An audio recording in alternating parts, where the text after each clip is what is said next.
हमको पता है कि चैप्टर फर्स्ट में 4 एक्सरसाइज टोटल हैं। चैप्टर फर्स्ट में टोटल 4 एक्सरसाइज है ना, उनमें अपने को फिर पढ़नी है 2 एक्सरसाइज 1.2 1.3। 1.1 और 1.4 नहीं पढ़ना है, मतलब यूक्लिड डिवीजन एल्गोरिथम और यूक्लिड डिवीजन लेम्मा वो नहीं पढ़ना है। और उधर हाँ डेसिमल एक्सपेंशन नहीं करना है उधर 1.4 में जो था, टर्मिनेटिंग नॉन टर्मिनेटिंग है ना, टेस्ट नहीं करना है, और टर्मिनेटिंग का डेसिमल एक्सपेंशन नहीं करना है। मतलब चैप्टर फर्स्ट में फिर भी 2 ही चीजें अपने को पढ़नी है। एक क्या, प्राइम फैक्टराइजेशन सीखना है। प्राइम फैक्टराइजेशन में पहले तो प्राइम फैक्टराइजेशन सीखना है, एक फंडामेंटल थ्योरम होती है उसको बताते हैं, है ना। तो वहाँ पे अपने सिर्फ 2 ही चीजें सीखनी है चैप्टर फर्स्ट में। अब केवल 2 ही चीजें सीखनी है, तो केवल क्या, प्राइम फैक्टर, और उधर साइड क्या, इरेशनल नंबर को इरेशनल प्रूव करना। इरेशनल को ही तो इरेशनल प्रूव करोगे, रेशनल थोड़ी कर दोगे, है ना। तो प्राइम फैक्टर हम सीखते हैं। हाँ, किसी नंबर का अगर आपको प्राइम फैक्टर करना है तो आपको क्या पता होना चाहिए, डिविजिबिलिटी रूल जरूर पता होना चाहिए। थ्योरम यही सिर्फ है फंडामेंटल थ्योरम कि अगर कोई कंपोजिट नंबर है तो उसको हम प्राइम नंबर में तोड़ सकते हैं, ठीक है। तो क्या है, तो सबको ये मानता हूं मैं, बैठ जाओ जल्दी। तो मैं ये मान के चल रहा हूं कि आप लोगों को डिविजिबिलिटी रूल पता है। मैं डायरेक्ट एक्सरसाइज में आता हूं, ठीक है, क्योंकि समय भी कम है अब। तो एक्सरसाइज 1.2 में आपको प्राइम फैक्टराइजेशन मेथड सीखना है। पहले तो प्राइम फैक्टर आना चाहिए कि कोई भी कंपोजिट नंबर है उसको हम कैसे प्राइम नंबर के फॉर्म में लिखते हैं, ठीक है। जैसे क्वेश्चन नंबर फर्स्ट में बहुत सारे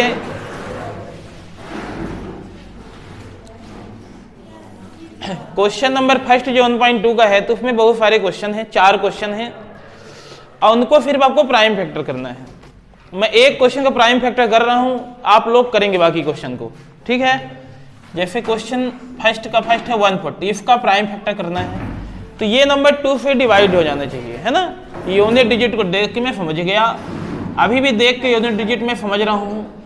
फिर मैं सोचा कि 3 से इसको डिवाइड कर लूँ, क्योंकि 2 के बाद प्राइम नंबर 3 तो आता है, लेकिन मैं देखा कि डिजिट का सम 3 से डिविजिबल नहीं है, यानी ये नंबर 3 से डिवाइड नहीं होने वाला है। फिर यूनिट डिजिट में जब मुझे 5 दिखा तो मैं तुरंत समझ गया कि ये नंबर किससे डिविजिबल होने वाला है, डिवाइड होने वाला है 5 से। अब ये 7 प्राइम नंबर है तो 7 से ही डिवाइड होगा। टोटल 140 को हम कैसे लिख सकते हैं, देख लो, 2 टाइम्स आ रहा है, 5 1 टाइम्स और 7 1 टाइम, ठीक है। तो हम कंपोजिट नंबर को, ये कंपोजिट नंबर था ना, देख रहे हो, एक से ज्यादा इसके फैक्टर है, 2 × 2 ऐसे भी लिख सकते हो, लेकिन पावर लगा के ही लिखना है, क्योंकि एलसीएम एचसीएम की जो डिफिनेशन होती है वही होती है ना एलसीएम की, जितने नंबर भी इन्वॉल्व हो रहे हैं उनकी मैक्सिमम पावर लेनी है। तो इस तरह से हम क्या करेंगे, कंपोजिट नंबर का प्राइम फैक्टर करेंगे, ठीक है। प्राइम फैक्टर तो आपको समझ में आया। देखो ये कंपोजिट नंबर था, इधर केवल क्या दिख रहे हैं, प्राइम नंबर दिख रहे हैं। अब हम लेते हैं जो एग्जाम के लिए बेहद इंपॉर्टेंट, लगभग 100% तय है कि क्वेश्चन आएगा वहीं से, ठीक है। क्वेश्चन नंबर सेकंड और थर्ड पे 100% है कि क्वेश्चन वहां पे आएगा। ये ऐसा क्वेश्चन है, सेकंड से एक क्वेश्चन, थर्ड से भी एक क्वेश्चन, 100% आना तय है बिल्कुल।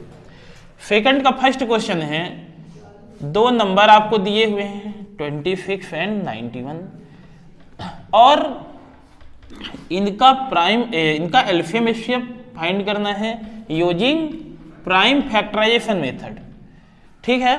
प्राइम फैक्टराइजेशन मेथड का यूज करके इनका क्या करना है, हमको एलसीएम एचसीएफ फाइंड करना है, ठीक है। कर रहे हैं, सबसे पहले तो हम प्राइम फैक्टर करेंगे इन दोनों नंबर का, और एक काम और करना है, एक रिलेशन हुआ करता है कि ये दोनों नंबर का प्रोडक्ट और इनके एलसीएम और एचसीएफ का प्रोडक्ट इक्वल होता है ना। तो पहले तो हम इसका प्राइम फैक्टर करें और फिर एलसीएम एचसीएफ तो फाइंड करें, फिर हम जो रिलेशन होता है उसको देखेंगे। तो देखिएगा इसका प्राइम फैक्टर ये नंबर 2 से डिवाइड हो जाएगा। अब ये प्राइम नंबर आ गया तो प्राइम नंबर तो खुद के नंबर से ही डिवाइड होगा, है ना। इधर 91 का हम अगर प्राइम फैक्टर करें तो 3 से कैंसिल तो होने वाला है नहीं, ये 7 से डिवाइड होगा, और 13 से, मतलब 26 को हम देखें प्राइम फैक्टर की तो 2 1 टाइम आया और 13 भी 1 टाइम, और 91 को का प्राइम फैक्टर किया गया तो 7 वन टाइम्स आ गया और 13 वन टाइम्स आ गया। अब देखेंगे इधर, अब मैं एलसीएम लिख रहा हूं किसका, 26 एंड 91 का।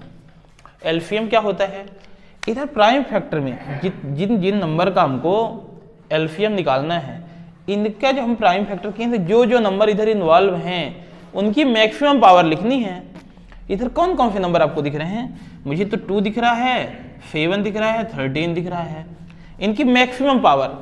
तो मैं देख रहा हूँ 2 भी मैक्सिमम 1 टाइम, सब 1 1 टाइम्स है इधर। इन सब का मैं मल्टीप्लाई किया और कितना आ गया इधर 182, इसका एलसीएम आ गया। फिर जब मैं एचसीएफ फाइंड किया, एचसीएफ फाइंड करूंगा इधर, तो एचसीएफ क्या होता है, जो नंबर इधर कॉमन हो, जो इधर नंबर कॉमन हो उसका क्या मिनिमम पावर लिखना है। तो इधर इस नंबर का जब प्राइम फैक्टर किए और इस नंबर का, जिन 2 नंबर का हमको एचसीएफ फाइंड करना है, उन दोनों का जब हम प्राइम फैक्टर किए तो उनमें जो नंबर कॉमन था, इधर कॉमन है 13, उसकी मिनिमम पावर, मतलब इन दोनों नंबर का हम एलसीएम भी ला दिए 182 और एचसीएफ भी। अब ये जो एक रिलेशन होता है, एक रिलेशन क्या होता है, रिलेशन होता है कि प्रोडक्ट ऑफ 2 नंबर,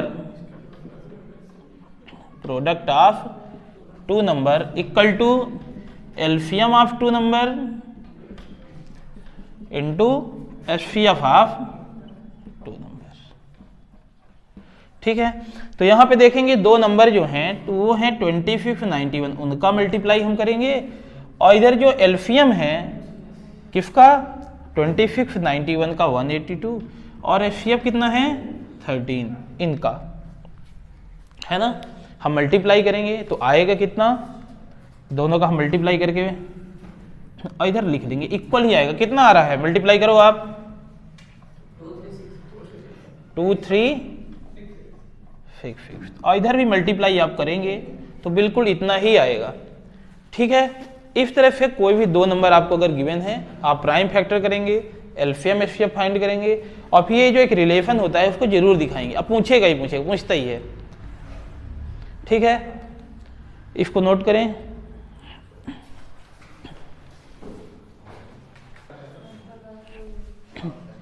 देखो अब 3 नंबर लेते हैं, 3 नंबर का हम एलसीएम एचसीएफ फाइंड करते हैं प्राइम फैक्टराइजेशन मेथड का यूज करके। तो आप देख रहे हो कि थर्ड का ये फर्स्ट क्वेश्चन है 12 15 21, इनका हमको एलसीएम एचसीएफ फाइंड करना है यूजिंग प्राइम फैक्टराइजेशन मेथड। हम पहले इन तीनों नंबर का प्राइम फैक्टर किए, 12 का, 15 का, 21 का। ठीक, अब हम इनका एलसीएम लिख रहे हैं 12 15 21 का। पहले तो इनका जो प्राइम फैक्टर हम किए हैं उनको व्यवस्थित लिख दें। जब हम 12 का प्राइम फैक्टर किए तो इधर 2 2 टाइम्स आया और 3 1 टाइम्स आया। 15 का जब हम प्राइम फैक्टर किए तो देख रहे हो आप कि 3 1 टाइम्स, 5 1 टाइम्स, 21 का 3 1 टाइम्स, 7 1 टाइम्स। अब जब हम इनका एलसीएम निकालेंगे तो देखेंगे जो जो नंबर इधर इन्वॉल्व हैं, जिन जिन नंबर का हमको एलसीएम फाइंड करना है उनका हम प्राइम फैक्टर किए हैं ना अलग अलग। तो जो जो नंबर मुझे दिख रहे हैं इधर, मुझे तो 2 दिख रहा है, 3 दिख रहा है, 5 एंड 7, इनकी मैक्सिमम पावर लिखनी है। इनकी मैक्सिमम, 2 की मैक्सिमम पावर देखो इधर 2 टाइम्स है, 3 1 टाइम्स है, बाकी सब 1 टाइम्स इधर है। तो 4 3 जा 12, कितना आ गया, ये एलसीएम आ गया। एचसीएफ कैसे फाइंड करेंगे, जिनका जिनका एचसीएफ फाइंड करना, जो नंबर इधर कॉमन हो, जैसे मुझे इधर कॉमन दिख रहा है क्या, 3 दिख रहा है, इधर मुझे 3 कॉमन दिखा, इसकी मिनिमम पावर 1 टाइम्स ही है, बस, है ना। ऐसे इसका एक थर्ड क्वेश्चन भी है, वो भी सिंपल ही है इसका। तो पहले मैं 8 का प्राइम फैक्टर करूंगा, 2 4 टाइम्स, 2 2 टाइम्स, 2 1 टाइम्स, और 9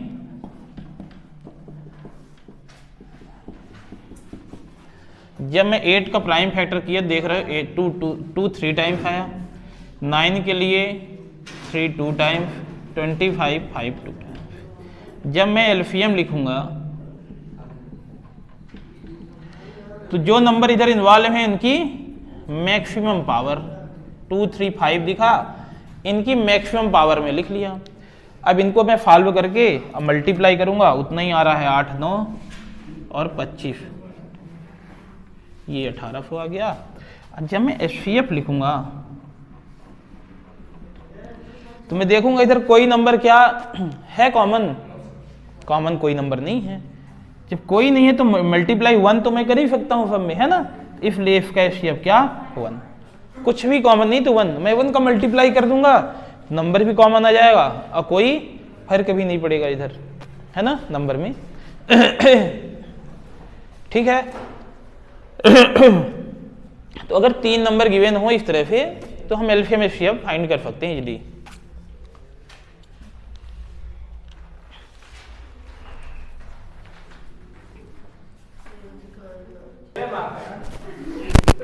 देखो क्वेश्चन नंबर 4 है और इसमें गिवन है HCF इसमें गिवन है किसका 657, इनका HCF गिवन है कितना 9। देखो ये गिवन है, इसका ये मतलब है कि आपको ये 2 नंबर गिवन है और उनका HCF गिवन है, केवल चाहिए क्या आपको चाहिए क्या एलसीएम, ये चाहिए। तो आपको पता है एक रिलेशन, 2 नंबर के लिए एक रिलेशन पता है कि product of 2 number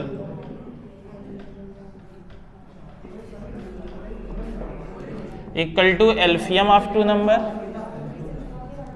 into HCF of 2 number. तो आपको जो 2 नंबर गिवन हैं उनका इधर प्रोडक्ट करें। 2 नंबर हमें दिख रहे हैं 306, 657, इनका एलसीएम नहीं पता है, एलसीएम चाहिए, HCF पता है इनका, ये तो गिवन है ना 9। नंबर को नंबर के पास भेजो,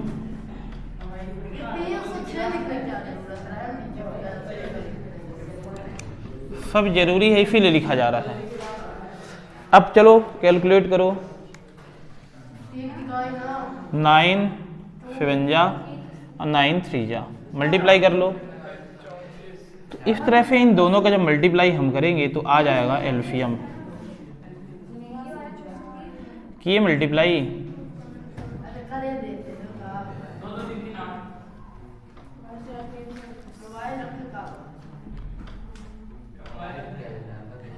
ये इन दोनों नंबर का क्या आ गया एलसीएम। ठीक है।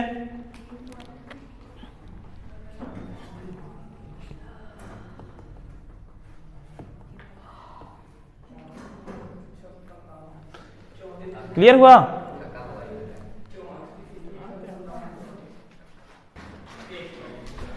क्वेश्चन नंबर 5 देखो, एक क्वेश्चन नंबर 5 और एक एग्जाम्पल नंबर 5 बहुत इंपॉर्टेंट है, बहुत ही ज्यादा नहीं है जितना तुम बोल रहे हो, पर फिर भी है इम्पोर्टेंट, पर उतना भी ज्यादा नहीं है।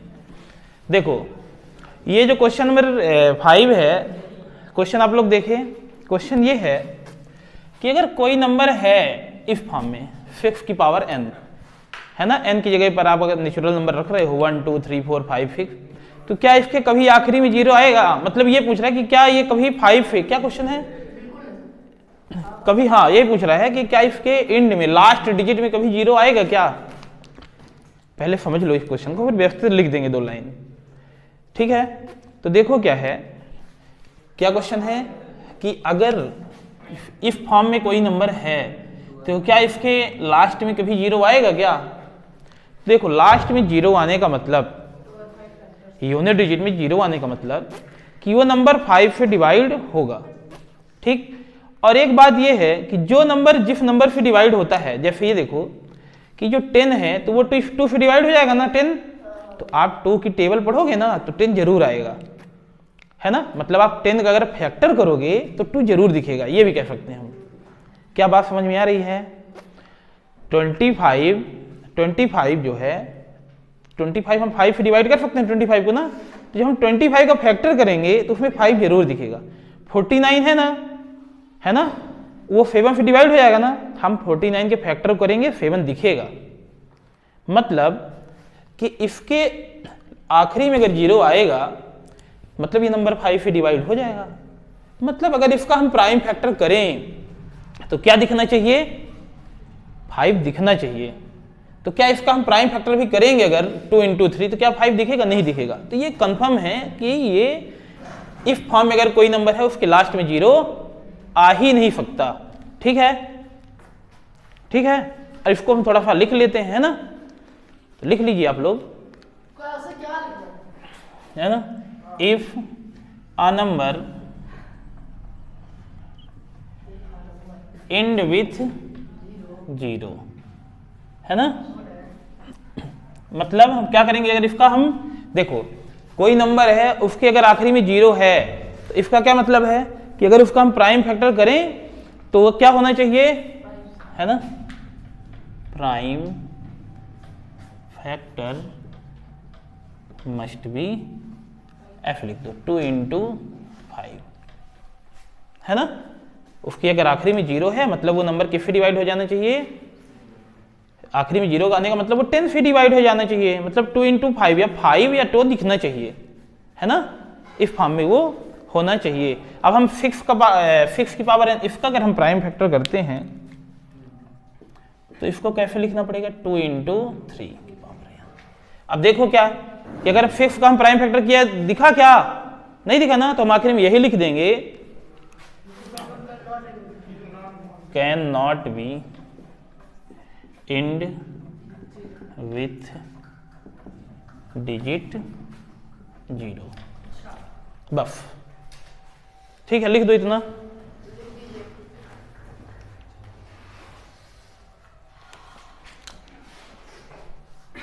समझ में आई बात क्या, 11 13 + 13। ठीक है, इसमें 2 नंबर हैं, क्वेश्चन नंबर 6 में 2 नंबर है, एक है 7 × 13 + 13 और एक 7 से शुरू करके कहाँ तक है, 1 तक। एक नंबर ये है और एक नंबर अच्छा यहाँ पे 7 11 13 + 13 ऐसा एक नंबर होगा, 7 6 5 4 3 1 + 5। ठीक है, क्वेश्चन नंबर 6 में ये 2 नंबर हैं और आपको ये बताना है कि क्या ये दोनों नंबर कंपोजिट नंबर हैं कि नहीं है। ठीक है, तो हम क्या करते हैं कि इनको थोड़ा सिंप्लीफाई करते हैं। इसमें दोनों में 13 कॉमन आ रहा है ना, तो यहाँ से कितना बचा, इनको थोड़ा 11 7 77 + 1 18 हुआ, है ना। अगर हम भी 78 का भी अगर हम प्राइम फैक्टर करें तो कितना आएगा, ऐसे कुछ और कर सकते हैं हम, है ना, या 13 × 2 × 3 ऐसा कर सकते हैं, है ना। कर सकते हैं कि नहीं कर सकते इस नंबर को। इसमें अगर हम 5 कॉमन ले लें तो 7 × 6 × 4 3 2 1 का कोई मतलब है नहीं वैसे, तो 5 इनका थोड़ा मल्टीप्लाई करें कितना आया,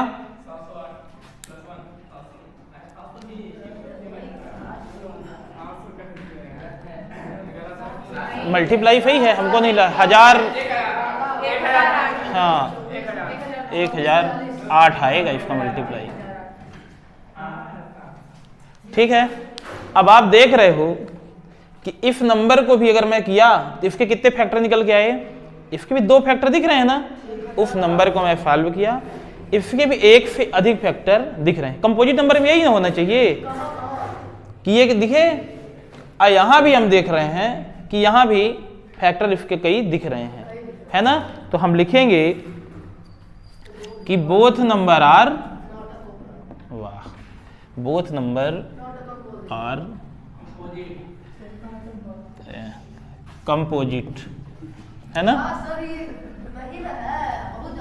क्या दिक्कत है, कैसे, हाँ तो दिख रहे हैं तो कंपोजिट नंबर है, प्राइम नंबर नहीं है ना।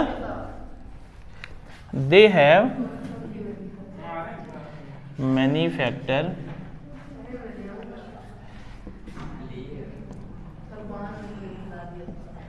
है ना, 1 से अधिक फैक्टर हैं, इसलिए ये क्या हो जाएगा, ये कंपोजिट नंबर है।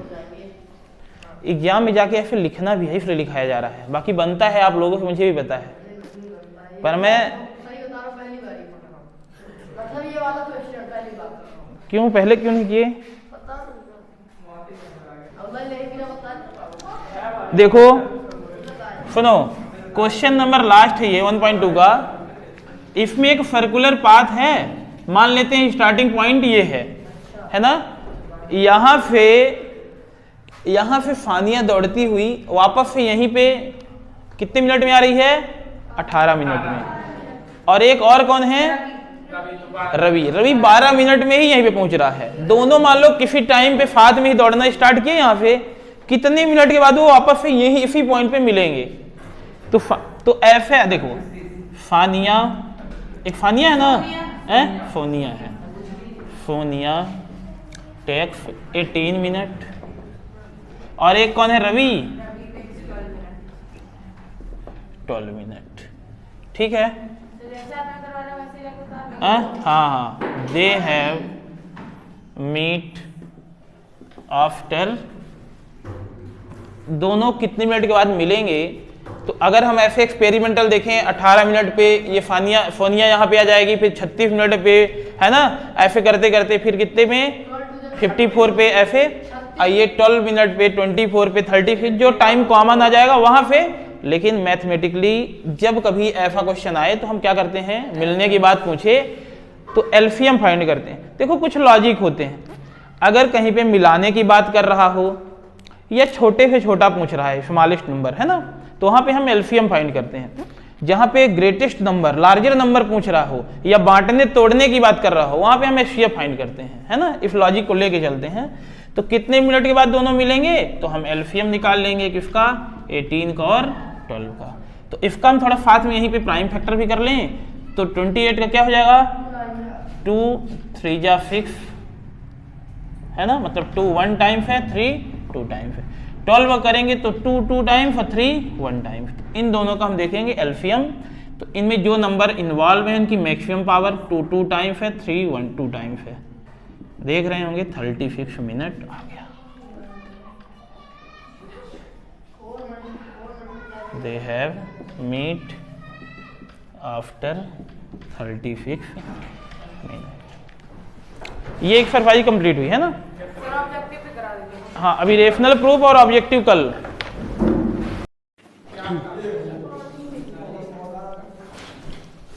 वन पॉइंट 2 बन गया ना कल LCM HCF prime factor method के यूज करके, है ना। देखो क्या है, ए देखो इधर शांत रहना, बनता है तो भी देखो, लिखना कैसे है ये सब कुछ यहाँ पे क्लियर होगा, है ना। तो 1.3 में देखो चैप्टर 2 में तो 2 ही चीजें है ही हैं, एक प्राइम फैक्टराइजेशन मेथड के यूज करके एलसीएम एचसीएफ, और एक क्या? इरेशनल प्रूफ करना। तो हम इसमें 1.3 में हम इरेशनल प्रूफ करना सीखते हैं। देखिए क्या है कि 3 टाइप के क्वेश्चन इसमें मिलेंगे, ठीक है। तो आपको सबसे पहले ये समझना पड़ेगा कि जो नंबर आपको इरेशनल ही तो दिए जाएंगे तो ही तो इरेशनल प्रूफ करना है। जैसे फर्स्ट टाइप का क्वेश्चन है √2 √3 √5, इनको इरेशनल प्रूफ करना। एक जैसे क्वेश्चन है √2 √3 √5, ये है 1.3 का फर्स्ट क्वेश्चन कि √2 √5 को अपने को क्या करना है? इरेशनल प्रूफ करना है। और ऐसे ही एक्सरसाइज में एग्जाम्पल में भी क्वेश्चन होंगे 2, एक √2 √3 का, ठीक है। तो देखो क्या है, इनको √5 को इरेशनल प्रूफ करना है तो हमको क्या लेना होगा? एक मेथड ऑफ कॉन्ट्राडिक्शन का यूज करना पड़ेगा, मतलब इसी के जस्ट अपोजिट लेना होगा। ये इसको प्रूफ, थोड़ा गेट बंद कर दो ऋषभ, बंद कर दोगे। करना क्या है कि √5 को इरेशनल प्रूफ करना है, तो जस्ट अपोजिट इसको पहले क्या मानना होगा? आपको रेशनल मानना होगा, ठीक है। Let us assume √5 is rational, ठीक है। अब आपको पता है कि अगर इसको हम रेशनल लिए हैं तो रेशनल को हम p/q के फॉर्म में तो एक्सप्रेस कर ही सकते हैं। तो हम √5 को क्या लिख सकते हैं? a/b। लेकिन यहाँ पे a b कैसे होना चाहिए? a एंड b आर को प्राइम नंबर होने चाहिए। को प्राइम नंबर आपको क्लियर है क्या? कि 2 नंबर जिनका एचसीएफ क्या हो? 1, 1 के अलावा सेम नंबर पे डिवाइड नहीं हो। ठीक है आयुष? तो देखो, तो हम इसको √5 को अपने को रेशनल प्रूव करना है, तो √5 को हम क्या किए, जस्ट अपोजिट रेशनल मान लिए। जब ये रेशनल है तो इसको पी बाई क्यू के फॉर्म में तो हम लिख ही सकते हैं, तो लिखेंगे ही। ठीक है, अब इसको हम सिंप्लीफाई करते हैं। तो हम पहले इस रूट तो हटाएं, स्क्वायरिंग इन बोथ साइड। तो जब हम √5 का स्क्वायर करेंगे तो रूट कैंसिल हो जाएगा, है ना, और इधर a² अपॉन b² को इधर हम भेजेंगे तो a² को कौन डिवाइड किया, b। यहाँ पर आप ध्यान दें, a² डिविजिबल बाय 5। अब आप थ्योरम देखे हो कि अगर किसी नंबर का स्क्वायर किसी प्राइम नंबर से अगर डिविजिबल है तो वो नंबर भी उस नंबर से डिविजिबल होगा। अगर a² 5 से डिविजिबल है तो also a is divisible by 5। ये क्वेश्चन नंबर फर्स्ट इसको दे देते हैं, इस स्टेटमेंट को कि a का कॉमन क्या हो गया। a किससे डिविजिबल है, यहाँ पे 5 से डिविजिबल है a। ठीक, अब देखो जब a 5 से डिविजिबल है तो हम क्या कर सकते हैं, a को 5 का मल्टीपल कुछ लिख सकते हैं। a को क्या लिख सकते हैं, यहाँ पे हम मान सकते हैं, पुट कर सकते हैं a इक्वल टू क्या 5 फी, है ना, क्योंकि ये 5 से डिविजिबल है, a इक्वल टू 5 फी। अब फी क्या है, कोई इंटीजर से, है ना, फी इज एनी इंटीजर। ठीक है, पुट करें तो b² इक्वल टू ये a की वैल्यू इधर पुट करें 5 फी, 5 फी स्क्वायर बाई 5 तो 25 फी स्क्वायर। तो इधर देखें ये 5 से कैंसिल हो जाएगा, तो b² इक्वल टू क्या आ गया, b² equal to 5 fee square. यहाँ देख सकते हैं कि b² किससे डिवाइड हो रहा है, 5 से। तो हम यहाँ लिखेंगे कि b² is divisible by also b is divisible by 5। Equation number इसको सेकंड दे देते हैं। देखो एक गेट बंद कर दो, देखो देखो अब है, हाँ अब देखें इक्वेशन फर्स्ट एंड सेकंड, बात बिल्कुल नहीं करें, इक्वेशन फर्स्ट सेकंड देखें कि यहाँ पे a किससे डिवाइड हो रहा है, 5 से। a 5 से डिविजिबल है, यहाँ देखिए b किससे डिविजिबल है, 5 से डिविजिबल है, और हम a और b को क्या लिए थे इधर, को प्राइम नंबर, मतलब किसी सेम नंबर से डिवाइड नहीं होना चाहिए, कुछ भी कॉमन नहीं आना चाहिए। पर यहाँ देख रहे हैं क्वेश्चन फर्स्ट एंड सेकंड में कि a 5 से डिवाइड हो रहा है, b भी किससे डिवाइड हो रहा है, 5 से। तो हम लिखेंगे a and b having common factor, A और बी का कॉमन फैक्टर क्या मिल गया, 5 मिल गया। मतलब जो हम इसको को प्राइम नंबर लिए थे तो वो को प्राइम नंबर नहीं है ना, A and B are not coprime number. मतलब अपना एजम्पशन अब गलत हो गया, our assumption is wrong. So √5 is irrational. ठीक है, इस तरह से √5 को हम इरेशनल प्रूव कर पाए।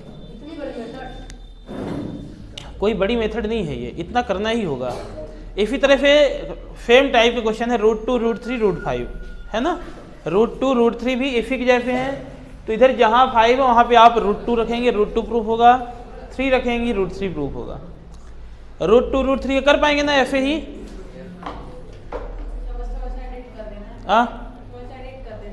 हाँ बस तुम लोग इसी में एडिट ना करना। देखो सेकंड टाइप का क्वेश्चन, अब क्वेश्चन नंबर सेकंड 1.3 का प्रूव करना है 3 + 2 √5 को इरेशनल, है ना। तो फिर वही मेथड ऑफ कॉन्ट्रडिक्शन यूज करेंगे। इसका जस्ट अपोजिट हम क्या मानेंगे, इसको रेशनल लेके चलेंगे। Let us assume 3 + 2 √5 is rational number.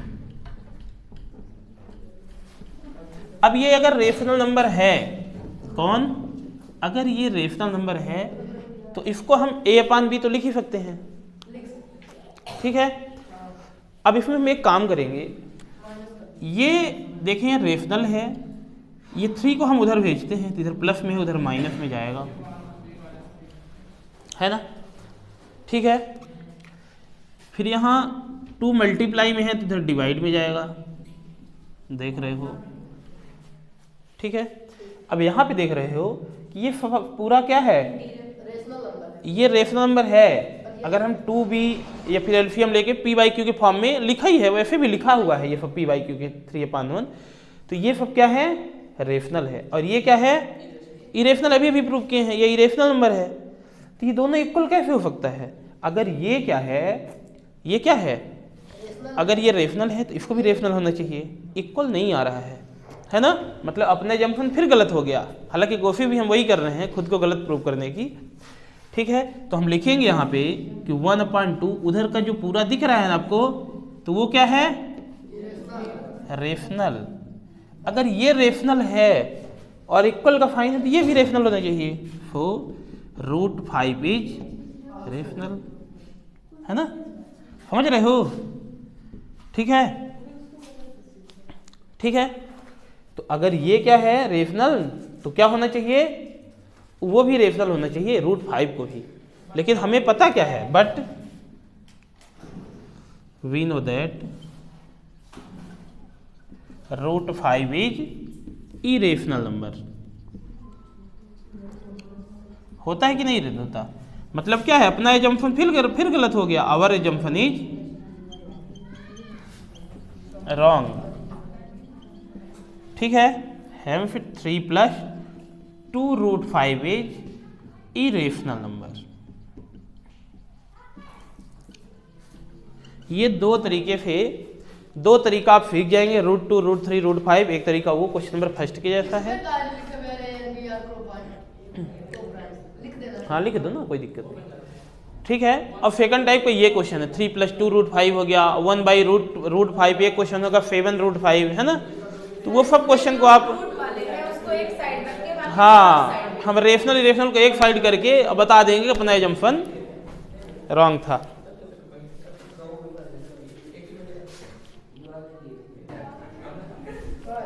तो ये थर्ड का फर्स्ट क्वेश्चन है, 1% का डिफरेंस है पिछले क्वेश्चन से, है ना। तो 1/√2 को इरेशनल प्रूव करना है, तो फिर वही मेथड ऑफ कॉन्ट्राडिक्शन यूज करेंगे। इसको हम क्या मान लेंगे, 1/√2 को रेशनल नंबर, मतलब इसको हम p/q के फॉर्म में a/b लिख सकते हैं, और ये भी क्या होना चाहिए, प्राइम नंबर, ठीक। इसको क्या किए हम, रेसिप्रोकल कर दिए बोथ साइड, तो ये क्या हो गया, √2/1 यानी √2 आ गया, ये क्या हो गया, b/a आ गया। ये देखो जो b/a है ये p/q के फॉर्म में है, इसीलिए इसको हम रेशनल नंबर कह सकते हैं। अगर इसको रेशनल कहेंगे, इक्वल है, तो ये भी रेशनल होगा, है ना। और हमको पता है कि ये √2 क्या होता है, इरेशनल, मतलब अपना एजम्पशन क्या था, रॉन्ग था, और 1/√2 इरेशनल नंबर, ये प्रूव हुआ, ठीक है। अब हम देखते हैं इस चैप्टर में ऑब्जेक्टिव कहाँ से आएगा। ध्यान दें, इस चैप्टर से क्या, 2 नंबर के 2 क्वेश्चन आने हैं, 2 ऑब्जेक्टिव आना है,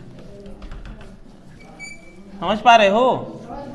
ब्लूप्रिंट देखे हो ना सब लोग, क्या क्या आना है, 6 नंबर का टोटल आना है, हाँ हाँ, 2 नंबर का ऑब्जेक्टिव आना है, और 2 नंबर के 2 क्वेश्चन आने हैं। तो क्वेश्चन तो क्लियर हुआ ना सबको, क्वेश्चन तो कंफर्म है कि एक क्वेश्चन तो एलसीएम एचसीएम निकालने के लिए आएगा ही आएगा, 2 नंबर वहां से मिलने वाला ही है, और एक इरेशनल प्रूव करना सीखे हो तो वहां से 2 नंबर, मतलब 4 में 4 बना, उधर क्लियर है। अब रहा क्या, ऑब्जेक्टिव। तो ऑब्जेक्टिव में सबसे पहले आपको नंबर क्लियर होने चाहिए। आपको मैं रियल नंबर बहुत अच्छे से पढ़ा चुका हूँ कई बार, है ना, व्यवस्थित, लेकिन आप लोग को मैं डायरेक्ट बताऊं कि आपको ये पता होना चाहिए कि जो रियल नंबर है, क्वेश्चन किस तरह से पूछा जाएगा, ये मैं बता रहा हूँ, ठीक है। ये जो रियल नंबर है, तो रियल नंबर के अंदर क्या होता है, रेशनल और इरेशनल, यही ना, इसको p/q के फॉर्म में लिख पाए, इसको p/q के फॉर्म में एक्सप्रेस नहीं कर पाए। तो क्वेश्चन क्या आएगा, इस तरह पूछेगा आपसे, ट्रू फॉल्स में कि every rational number is real number? True है false? Every rational number is real number? True. Every real number is rational number? क्योंकि रेशनल नंबर के अंदर फिर रेशनल इरेशनल दोनों आ जाएंगे, तो हम इसको तो कह सकते हैं रियल, पर रियल को हम इरेशनल नहीं कह सकते। कह भी सकते हैं, नहीं भी कर सकते, पर सभी रियल को हम, ये तो कंफर्म है कि सभी रियल को हम रेशनल नहीं कह सकते।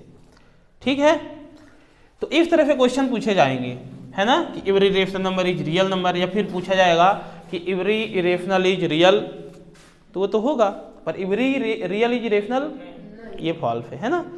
ठीक है, ऐसे ही रेशनल के अंदर जो बहुत सारे नंबर आप लोग पढ़े हो, यहाँ से एक नंबर का ऑब्जेक्टिव कंफर्म बता रहा हूँ कि आएगा ही आएगा। ठीक है, किस तरह से आएगा जो मैं बता रहा हूँ, यही जैसे नेचुरल नंबर, नेचुरल नंबर आप क्या लिखते हो, 1 2, वही काउंटिंग नंबर ऐसे इनफाइनाइट तक। होल नंबर क्या लिखते हो, 0 1 2 3। देखें, अब यहीं पे क्वेश्चन आ जाएगा कि every natural number is whole number? True है false? Every natural number is whole number, ये ट्रू होगा ना। ये जो नेचुरल नंबर दिख रहे हैं 1 2 3 4 सब तो आ रहे हैं होल नंबर है। अगर मैं ये कहूँ एवरी होल नंबर इज, ये फॉल्स, ये 0 गड़बड़ कर रहा है ना। ऐसे क्वेश्चन पूछे जाएंगे। ठीक है, फिर इंटीजर्स में आए। इंटीजर्स का मतलब आप लोग समझते हो क्या? नहीं, नंबर लाइन में तो सबको रिप्रेजेंट कर पाएंगे, तभी तो रियल नंबर है। पूरी तो ठीक है, minus infinite two plus infinite ये कहना चाह रहे हो। 24 इंटीजर्स है, माइनस 96, 24.5,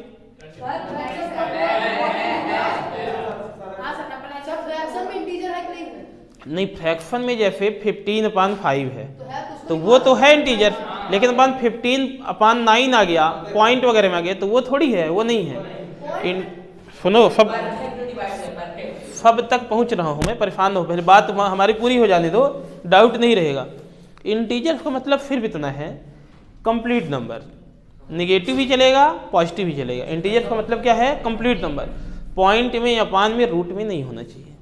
रूट भी ऐसा नहीं कह रहा हूं कि रूट 9 नहीं चलेगा, रूट 9 तो 3 है ना, वो चलेगा, वो तो इंटीजर है, पर रूट 5 रूट 7 ऐसे नंबर नहीं चलेंगे, वो सब इरेशनल में चले जाएंगे उधर, फिर है ना, परफेक्ट स्क्वायर वाले चलेंगे, उसके अलावा कोई नहीं चलेंगे फिर, है ना। तो ये इंटीजर्स का क्या मतलब है, 0 इंटीजर्स है और इधर पॉजिटिव नंबर, और इधर क्या निगेटिव नंबर, माइनस इनफाइनाइट से प्लस इनफाइनाइट, तो ठीक है। पर क्या अगर बोले आपसे पूछे कोई कि नॉन निगेटिव इंटीजर्स बताओ, तो नॉन निगेटिव मतलब निगेटिव वाले छोड़ दो, और फिर क्या ये सब मतलब whole number. Non negative integers को ही हम होल नंबर कहते हैं। एक नंबर का ऑब्जेक्टिव, आप इसको नंबर को क्लियर करो थोड़ा सा, ठीक है। ये नेचुरल नंबर को हम कह सकते हैं integer, every natural number is integer, every whole number is integer, every integer is natural number, every integer is whole number. समझ रहे हो ना, ऐसे थोड़ा सा यहाँ पे क्लियर करना होगा। अब इससे भी ज़्यादा इंपॉर्टेंट इवन नंबर समझो।